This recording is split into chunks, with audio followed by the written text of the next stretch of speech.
And we are live. I'm here with my mom, and this time we are both equally excited. It's a beautiful topic away from, well, some of the other spooky topics that we discussed in previous podcasts. This episode has all to do with love. We are sharing 13 space clearing tips to attract love if you're single, or improve romance in your home if you're already in a couple. So, first of all, Mom, thank you so much for being here. It's a pleasure. Yes. So, we will go through those 13 tips. Make sure you have something to write, or if you have a good memory, that's also perfect. So, let's dive right into it. Our first tip, it's called cutting cords with any of your ex-partners. So in the healing circles, both my mom and I are healers. We call this etheric cords. It's literally energy cords that are binding you to your ex, one of your exes, or also if you have a partner, he can be still corded with an ex. And so it's so important that we clear or really cut those cords so that we're no longer attached and can move on.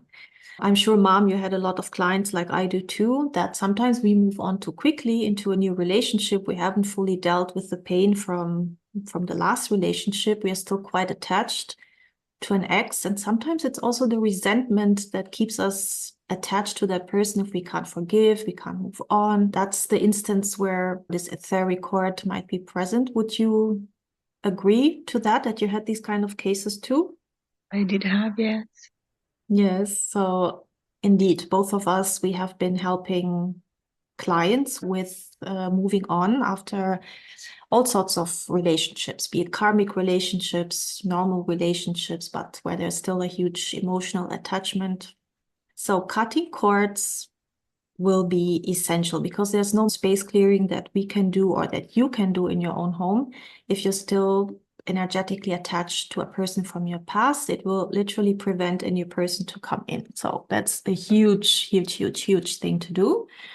And for those of you who have never heard of this concept, you can visualize yourself in a short meditation. You can go sit, be quiet, let your thoughts quieten down, and then just visualize yourself. Imagine there's a cord binding you to an X, and just visualize cutting right through it, really with the intention of setting yourself free and the other person free. And sometimes when the cords are quite thick, they can be difficult to cut through, or they keep coming back. If we keep having those thoughts about our exes, sometimes we get quite obsessive as well about our exes, then it's a practice that we have to keep doing. I don't know, Mom, if you agree that sometimes cords come back. It does, yes. Yeah, so it can be quite sneaky. Yes, if it's like a routine, you keep cutting the cords, after a while, it should really be done. Point number 2 is working on your own negative patterns. So if you observe, if you're single right now and you haven't been finding the right one, observe your patterns. What kind of partners you have been attracting? Is there a common theme? For example, I was just working yesterday with a client.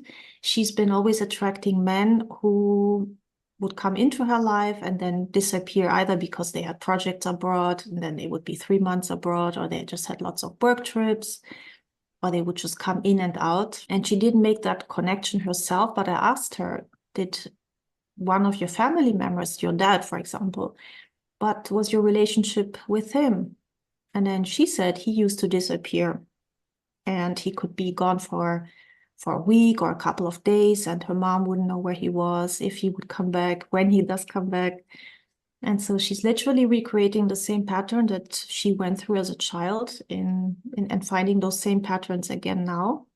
And that is just one example of literally, I'm sure, hundreds that both me and my mom had in our experience, that the traumas we went through as a child in observing our parents. Also, the relationship between our parents is very significant. We might be recreating those same circumstances. So just know yourself, bring awareness into your situation. What kind of patterns have you been repeating? And that requires, of course, a lot of introspective work.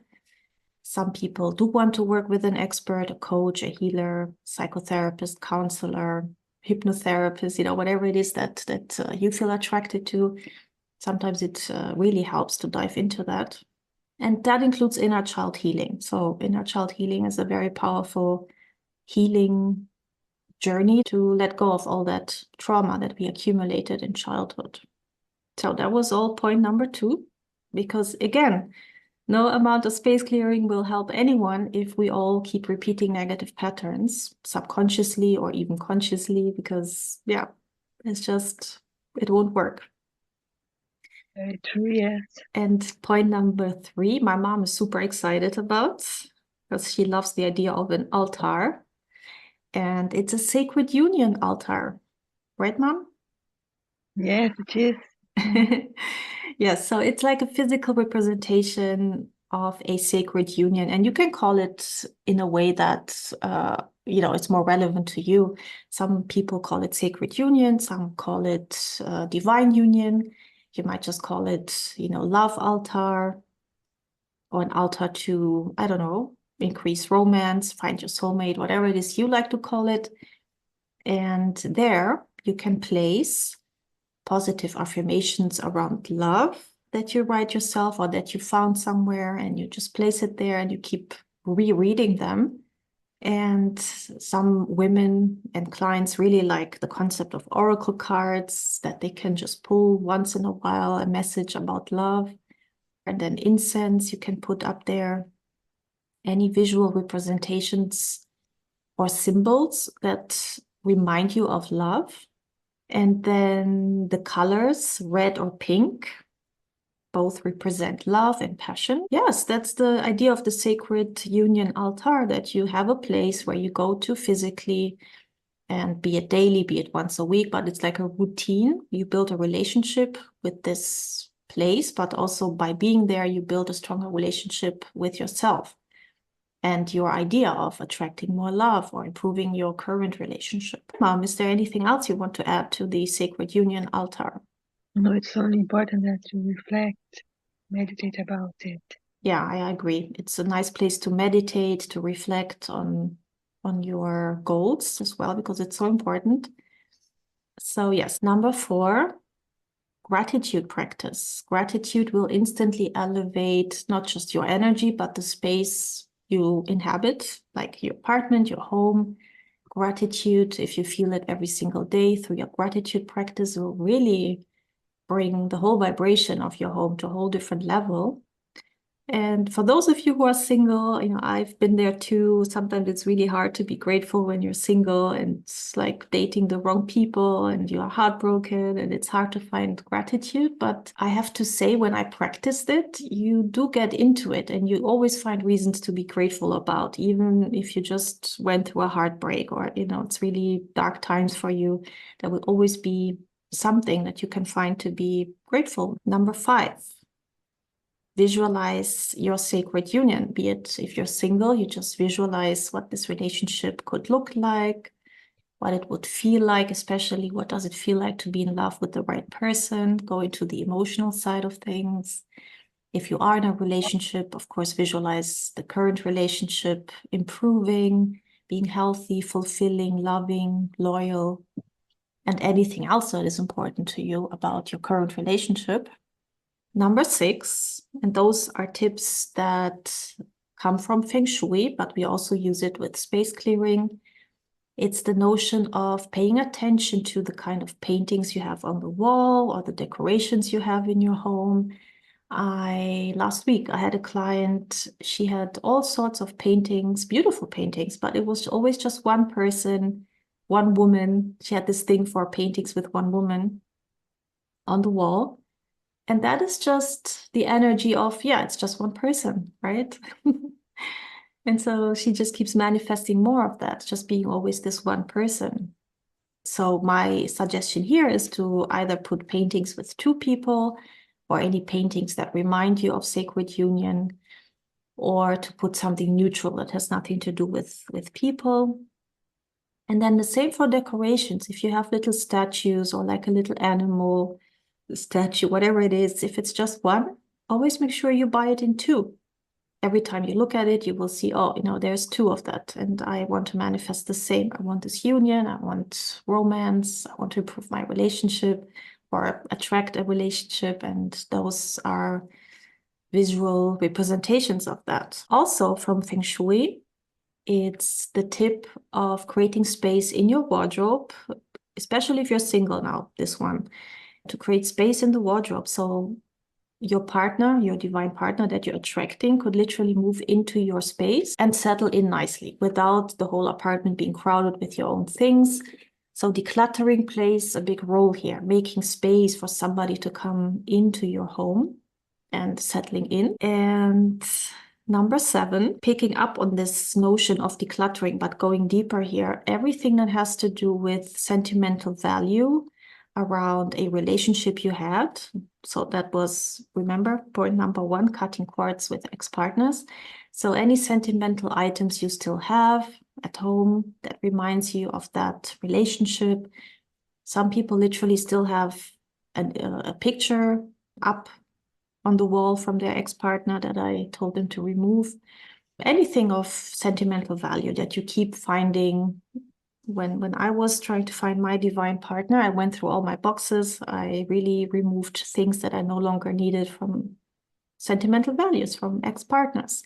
So digitally speaking, I also just decluttered a lot of old emails and cutting ties, even on social media. We don't have to keep following them on social media.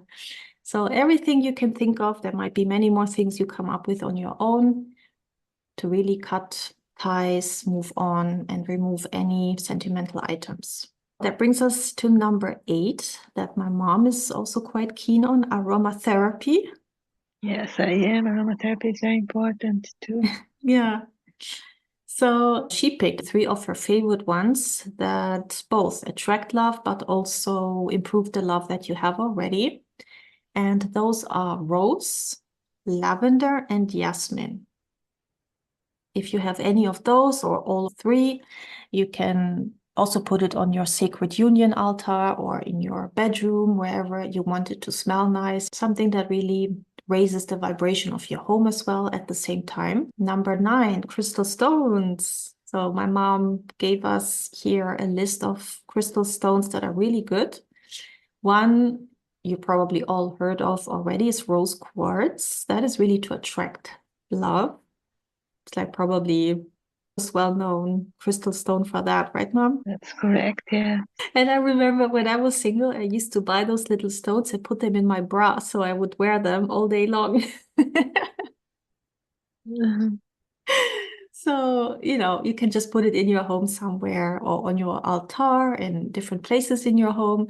But if you want it close to your body, you can put it in your, I don't know, pant pockets or even in your bra if you wear one. But sometimes I used to forget when I put off my bra that I had crystal stones inside and they would all fall to the floor.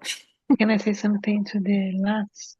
Oh, yes, please. What about the clear quartz, which improves amplifies the properties of anything that they put there? Yes, crystal clear quartz. They enhance everything you already have there. That's right. But there is one that you also gave me, Mom, that has such a weird name, and I'm trying to pronounce it correctly. So it's Rhodochrosite. I will write it in the show notes for anybody who, like me, has a hard time knowing how this is actually spelled. Rhodochrosite is literally to attract soulmates. So for those of you who are single looking to meet your divine partner, please look into this crystal stone. And also my mom mentioned emerald. Emerald is for your heart chakra and unconditional love, loyalty, but also harmony in general in your partnership. So this one is a great one.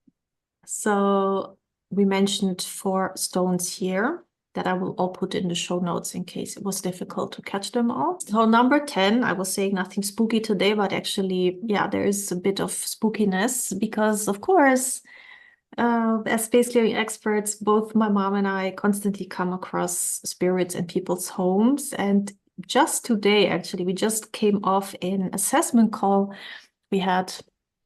And this particular lady, she's trying to sell her apartment. And It's an apartment where she was living very unhappily in a relationship that wasn't working. And as we zoned into the energy, what I felt right away was this massive amount of anger that was coming from a spirit from her ex-partner's side of the family, like a grandfather angry spirit that was really meddling with their relationship. He wasn't fond of her at all. He didn't want his grandson to be marrying this woman. They were engaged to be married, and he didn't want that. He was literally interfering with his frequencies, meddling with his grandson's head and the energy in the house. And that happens so often that I come across spaces that I am assessing where there are ancestral spirits just meddling with people's relationships. And it's not just ancestral spirits. Sometimes it's just earthbound spirits that have nothing to do with your family as such, but they can still, depending on their level of negativity towards you, they can still harm you or the relationship. So for you to attract love or to improve your relationship, it's always good to have spirits removed. And people sometimes manage it on their own. If you're not fully trained, you can still use sage or Palo Santo in every room. You go through every room with the intention for the spirit to be removed. And healing. And sound healing. So for those of you who have sound healing instruments, you can use that. Some people have like a bell, for example, that they ring a bell in every room, and there's the Tibetan bowls you can use to make sound, and there's all sorts of different sound healing items that you can use together with your intention to remove any unwanted spirits. Hopefully that works. Of course, as space clearing experts, we have all the time people contacting us who have been trying on their own, but if a spirit really doesn't want to leave, they won't. No matter how much incense and sound healing, they won't be bothered by it. So if you feel you made your best efforts and you still feel a weird presence, then definitely reach out to the professionals to help. So that brings us to point 11. It's about your own divine feminine and masculine energies within yourself, because we are all both. We both have feminine and masculine energies. And sometimes they are blocked. One of them might be blocked. We might be too much in our masculine selves or too much in our feminine selves. And there's also just, it's not always divine energy. It can be toxic femininity. It can be toxic masculinity. So first of all, we have to heal that aspects of ourselves and then unify those energies within us, the feminine with the masculine. And I'm sure you all know about the symbol yin and yang. You can even have that symbol in your sacred union altar and work with the yin and yang as a symbolic representation of also healing your own feminine and masculine energies and unifying them. Number two, you don't know who else was living there before you, unless, of course, it's a completely new development. Use any methods you like, be it the sage, be it salt, be it sound healing, but really go with the intention through every room to clear the energy of division, separation, divorce, disharmony, resentment, anger, infidelity, codependency, and you might come up with a whole lot more things that you want to remove. And that is really to clear any previous energies of previous tenants or owners that were left behind. And last point, and also very important point, it's about healing and bringing awareness to any karmic relationships you had or are still having, because those just cost a lot of energy and effort, and they can tamper with your ability to increase your own frequency, your own vibration. Because yeah, karmic relationships do that. And then again, no amount of space clearing can help here if we are stuck in this karmic loop with people in our lives. And here, I would really suggest you go and work with professionals, be it through a past life regression, a past life healing with a healer who can also facilitate the release of any karmic ties. And both my mom and I, for example, we are both trained in past life regression. So those were 13 points. I do want to mention here, I have a little book that I wrote. It's called Universe and You, 11 Steps to Co-Create the Life You Desire. And with each step, there comes a downloadable meditation. And one of them is called Heal Your Past. So you can literally go into your past and heal what's preventing you from finding love or improving the love that you have. But you can set any goals. It doesn't have to be love. I mean, this book, you can pick your own goal. I think that's it in terms of tips. Mom, do you have anything to add? Not really. Yeah. So as you can see, I think it's a good mix between quite easily actionable tips that have more to do with Feng Shui and space clearing, but also making you all aware that sometimes even space clearing isn't enough and there's some work we have to do within ourselves and reflect and heal and bring awareness to. And yeah, I hope you had a few tips here that resonate, that you know you will implement. Feel free to reach out if you have questions. If you are unsure if after everything that you do that your space is really cleared from negative energies, my mom and I offer free assessments of your space, and I'll put the link also in the show notes. So you can always just book yourself in and have us check your space. But yes, we both wish you a beautiful journey to either attract love or to improve the love you already have. I also would like to tell the people that they should also get to know what they need to be about themselves. What they need to clear about themselves. They can also book a reading to know what they have. Ah, so my mom, of course, she works as a psychic too. She uses sort of gypsy cards, not tarot, but gypsy cards to find out if there are karmic ties, karmic relationships. So even just getting that awareness and knowing there's something to be cleared or to be healed can be super helpful. So actually, I will link your booking link into the show notes in case somebody's interested in a card reading. Okay? Great, okay. Yeah, so I think you can just book yourselves online then, and you can have a discussion with her on Zoom and get your reading done. All right. So Great. have a beautiful day, everyone. Goodbye.